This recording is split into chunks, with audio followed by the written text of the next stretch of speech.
we got people selling stuff that's not theirs, and it's happening with AI. And if you let the AI steal somebody's stuff, then it's I don't know, it wasn't me, dog. I just turned my computer on and looked, there was all this information. And we talked a little bit about the New York Times suing the whole New York Times lawsuit, trying to sue OpenAI and walling off all of its proprietary data. A lot of other groups, Midjourney is getting attacked for stealing artist data. A lot of Midjourney and Stable Diffusion, and not just they're stealing the data, they're allowing technology. It's like, oh, well, we don't have to steal the data. You go use our technology. You go steal your own data. It's I know of some people that have configurations on their computer where it's basically just like, give us all your data, we'll steal it for you. That's All right. But you sent me something from Puck and Baratunde. What's going on with this? Yeah, he's a influencer, intellectual influencer. He's been around for a minute.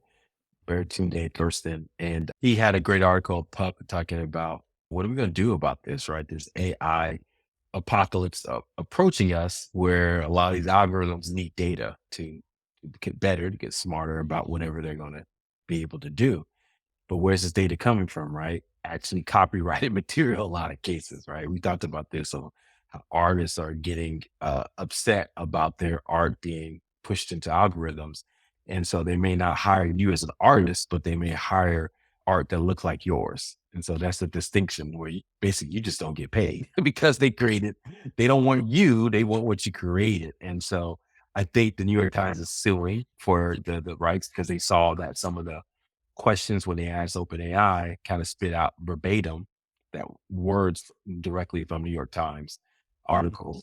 And so now they're suing them. And so now there's this big debate about, okay, look, we can't stop capitalism, right? We can't stop commerce. So these AI algorithms are going to need data, but can we put some kind of economics around what does that mean? And so Mhm. obviously there's a standard way of licensing, but then what do you license? Do you license all the written word? Do you license a copy of it?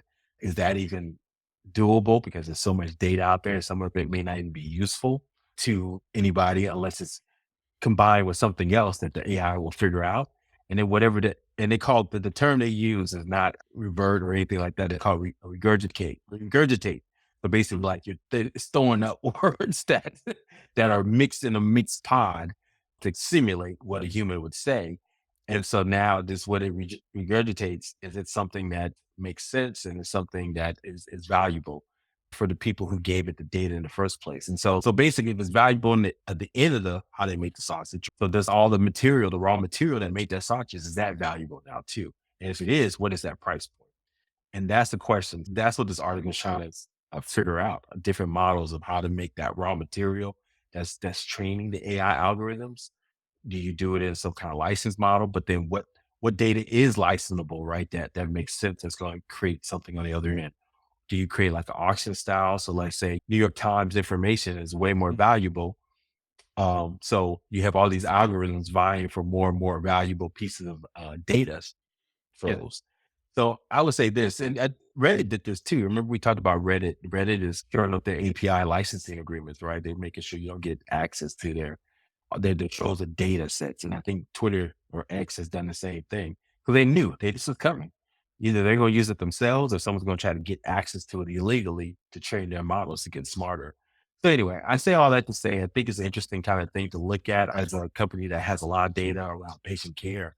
We're being careful how we use it and making sure we keep a lot of that information because that's going to be a gold rush, man. Just access to this data is going to be so critical and people don't realize. I think people are starting to realize it. I think, you know what? I think what happened is we saw what the internet did.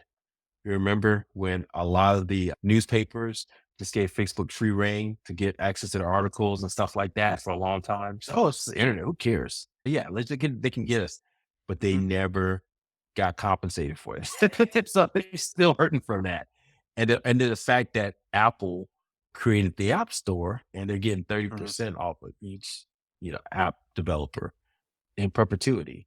And so now we have another platform creation with these algorithms. Now people who are building on top of these platforms are getting way smarter. Say, hold up, before we commit and sign up for this, we need to have some kind of fair exchange value here. And so I think that's what this is about. People have got a lot wiser about what they're giving to these platforms because they know it could be like the Roach Motel, one way in, no way out. Because now you're on the platform, you're stuck with it, or you're not going to get any money coming from it. You know what? I just had a thought based on what you were saying. With all this, and we're gonna talk about this a little while later, but there's such a proliferation of all this stuff, and it's we're going to make it we're gonna put some guard walls up against this. We're gonna make some legislation, some laws and intellectual property and all that. And you can't stop the crooks. That's there's just an old that's just an old phrase. You can't stop the crooks. So with this happening, yeah, I get it, but this is when you go to a company and you ask they're trying to get something done. A lot of times what they'll say is, "Give me something that looks like this, sounds like this, and plays out like this." And at this one company I was working for, we hired a guy, and everybody's, "Oh, this guy's the cool guy. Yeah, everybody loves him. He's awesome. He's got a badass intellectual property. He really understands things." And dude showed up, and they were, like, working with him, and he was, like, holding classes. He was like, "Yeah, you do this, and this is how you do this," and everybody's like, "Oh, okay." Man, they fired that guy. They after they got his vibe, they were like, "Okay." They fired that guy, and then about a month later, the company was putting out art like his, better than him, and it was better than his, so what's he gonna say? "That's my artist. Your art didn't look that good." So, it's just he was done. True. So, it's just So to confusing. your point, I agree, man. You can't stop the crooks. But think about this Napster. Remember Napster? Mhm. Remember all those whole sites that we used tons of those illegal movies and TV shows? Now they Yeah. still exist, but what happened? Commerce. You had Spotify, made it simple. And so now we stream music. You had Netflix come, now we stream movies and TV shows. So I think commerce always, they're always going to be criminals. They're always going to be crooks. But there needs to be some kind of commerce on top of these platforms in order to make sure, because it's almost, what's the term? What's it called? The opportunity cost. And so it's Yeah. probably, you can make more money just doing it the legal way than doing it illegal. Unless you just have a great idea, you just like being a crook. So you might as well do it the legal way. And so I think that's where we're at right now. To your point, I don't think we can legislate this or regulate this. It's just it's Pandora box. It's open. And now you just gotta put the money, you gotta put the money spigot on it so people can get paid, Yeah. man. That's what you gotta Do do. you I need to look this up, but do you remember in the Napster era, or right when we were leaving the Napster era and going into the post LimeWire even era and getting into Livewire. I I right when we were getting into iTunes and that Ladies and era? gentlemen, we are old. We've been around, so we know all of these terms. Live Yes, uh, Friendster. classic knowledge. But around that time, I remember, and I wanna look this up because I don't know how intentional this was on the part of media companies and the government and the media, but it seemed every other week you'd have a news story about some random kid in Poughkeepsie, Idaho, or something like this, or just some random kid somewhere, and he gets raided and all his computers taken away because he had a bunch of stolen music. And I was like, "Are they really tracking people like this? Are they really doing this?" And I didn't know how true it was, but it felt like enough of a boogeyman story to be like, "I'll just get iTunes, and I won't have to worry about that." And now it's you know what I mean? Does that make sense? Yeah, it do. It does because I remember they trying to scare you. Remember what's the guy from Metallica, Lars? He was just Yeah. vehemently against people taking their music, and they just trying to scare the crap out of you, right? Scare straight, but whatever. Everybody did it. I still have some music stuff I may or may not have. You're not gonna It's get like me about on the top. You're not gonna get me on the tap. I may or may have not have gotten by different means. But anyway, I just say that open up. no, yeah, they was remember they had you're right, they had raids, they put that stuff on TV. He said, this 13-year-old, and he was coming out in handcuffs. I thought, did you Yeah, remember those? They had some kids coming yeah, out in handcuffs, that's what I was coming out their talking about. parents' garage looking crazy, his head down, like he stole like millions of dollars. Yeah, they was just it's tripping, tripping. So yeah, man, it's yeah, AI though, man. I think.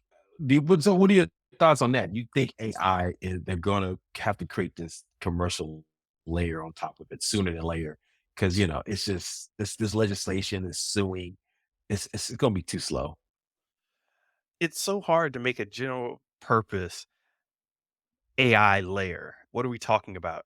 For medical, that's obviously highly tightly controlled, but you're talking about movies. Somebody puts a movie up on a website, I'm getting that movie.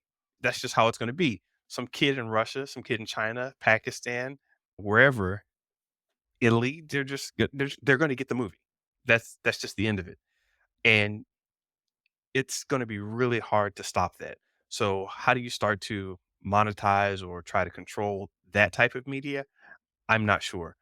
But as I said, there's law books, there's medical records, there's images, photography, there's people's voices and people's likeness. And we've seen the deep fakes and the audio deep fakes, Mhm. musical styles. And I want a song that sounds like this. And it gets really hairy. And I don't think that you're going to have one general solution. I think that every industry is going to start this fight for yourself, save yourself kind of mentality about how to best guard their industry. And yeah, I think that I would agree with that. I do see. I read somewhere also that they're using AI to combat bad AI, right? Where so the deep fakes they're using AI to figure out which is a deep fake or not, and so you're gonna have these AI battles, right? Why, In the why is my metaverse computer? that's Why gonna is my attack each computer other. going so slow? Why is my computer? I Oh can't yeah, access Facebook. oh Meta man, what AI is going to going on? They're war. attacking. But Meta speaking, AI, yeah, Meta AI going to war against like Disney's AI, trying to lock people out, and yeah, it's going to get messy. yeah, yeah. Speaking of which, how do you feel? I know that we didn't put this in the rundown, but it just came to my memory as you brought it up during the week. How do you feel about Zuckerberg as a new direction for Meta? I wonder if it's going to come with a new name change, but he has mentioned that he wants to change. The goal of Facebook is to create the first, what is it called? General use AI. Is that what they call it? It's not, I gotta get the term right, Mr. Benjamin, but you sent it to me. It's the General general, intelligence. yes, artificial general intelligence versus what we have now is generative AI, but specific for one use case typically. What he's trying to create is basically the AI that we all know and love from science fiction that you can ask it anything and it would pretty much respond as if it was a human and even more. What do you think about Zuck having the power of God in his hands for This AGI? this is a continuation of his fight with Elon Musk. Elon Musk There is you go. building his prime robot. Zuck is over here making realistic faces on in the metaverse, and they're slowly but surely filling in all these gaps. And the artificial general intelligence, basically, by the way, it's this idea that you've just got this Prime, the not Amazon Prime, but the Prime robot that is being worked on by Elon Musk and company. It's starting to get closer to that. And artificial general intelligence just it's just not this idea that something is has a general form of intellect, not a very specific, like you prompt it and then it says, what's he trying to say? Let me figure this out. Okay, based on what other people have said, let me go do this. It's more, hey, let me put this robot in front of a a puzzle and just see how long it takes it to figure out what the puzzle is and then to solve the puzzle. And the first part about figuring out what this puzzle is the interesting part of it. They had the soccer bots, which was an interesting case. You just put these 2 robots and a ball, and they're just, like, walking around being stupid, and all of a sudden, the ball goes into a goal, and one of the robots gets a point, and he's, "Huh? What was that?" I got a point. What happened? Wait, hold on a second. And then he just goes back and rewinds the data. Eventually, he gets another point. He's like, oh my God, I got 2 points. I think I know what I'm doing. I'm artificial and I have general intelligence. This is great. And it's this whole process of continuing to learn. And the interesting thing about this is that they're using it to teach, not teach, but hey, here's a general problem. I need this robot to open a door. I need this robot to cook a meal. I need this robot to pick up somebody from the babysitter. You don't tell him really what to do. It's just, hey, help me out here with this. It's okay. I got you. Boom, boom, boom. Starts figuring things out. So the fact that Zuck is working on that is actually pretty big business.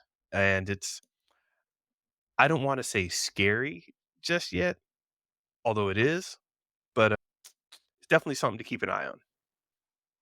Yeah, and that's something I've been noticing too. People thought all these tech layoffs were just because of the highs of the pandemic and people are the big tech companies, Google, Amazon, are just trying to right size after all that extra hiring. But man, they're still firing folks. I have to believe that's because of AI. Google just announced more cut layoffs. The CEO Sundar announced that the company will continue to lay off folks. I think there's two things happening, but to start to lay off folks, and you thought YouTube was a growing enterprise for Google, right? But they laid Mhm. people off. Amazon announced some layoffs recently and continue to announce it. I think two things are happening. One, after they started initial cuts and they see their stock price thing go down, they were like, okay, whew, we're free now. So people are not conflating high profits, high revenue with more employees. So that means that we can cut. That means Mhm. that Wall Street is okay with that because they know we're going for more profitability. And number two, I think automation, AI is starting to take a lot of these redundant jobs away. And the first people to start using it will be the tech companies, right? And Yeah. so people who are doing that back office stuff. So yeah, I've been doing invoicing for 20 years here at Google. Oh, I think I'm fired. Oh, sorry. I gotta Oh, go. So my key card. Eh.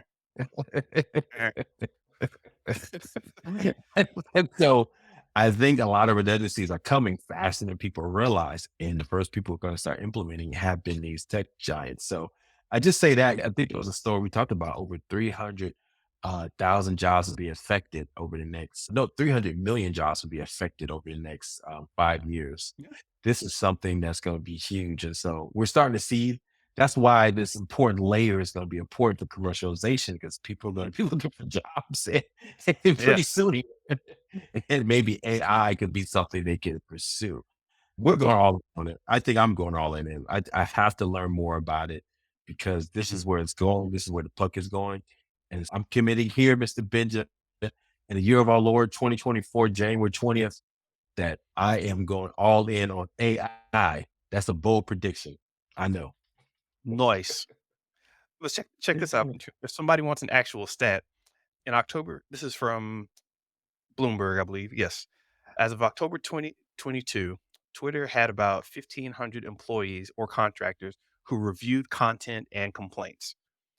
In November 2022, when Elon Musk took over, he got rid of a bunch of people, and the content moderation tools team was limited to about 15 people. So that's from 1,500 to about 15 people. Um, I mean, that's and think about it. You're like, wait a minute, how can you have just 15 people moderating content? If you've ever typed in anything a little spicy into Facebook or Instagram now, and then it blocks your post or says or gives you a little pop-up message saying, hey buddy, watch yourself. Or if you've been kicked off threads for a little bit like I have, then you know that this stuff is actually happening. So I mean, if you've just got AI cranking through images saying, "Is this good? Is this bad? Is this text good? Is this bad? Don't call people an ass." Maybe he's talking about the animal. "Oh, I'm sorry. Carry on." It's yeah, you just don't need all these people. Yeah. People should have a place. Yeah, I'm being very loving and kind here, but I these companies are massively, massively inefficient and bloated. So now it's like you gotta turn some of that back. Yeah. So like I said, I think people need to realize that. That's why we're talking about it on the AI watch every week here on Show versus Business. So I'm super excited about what's coming next.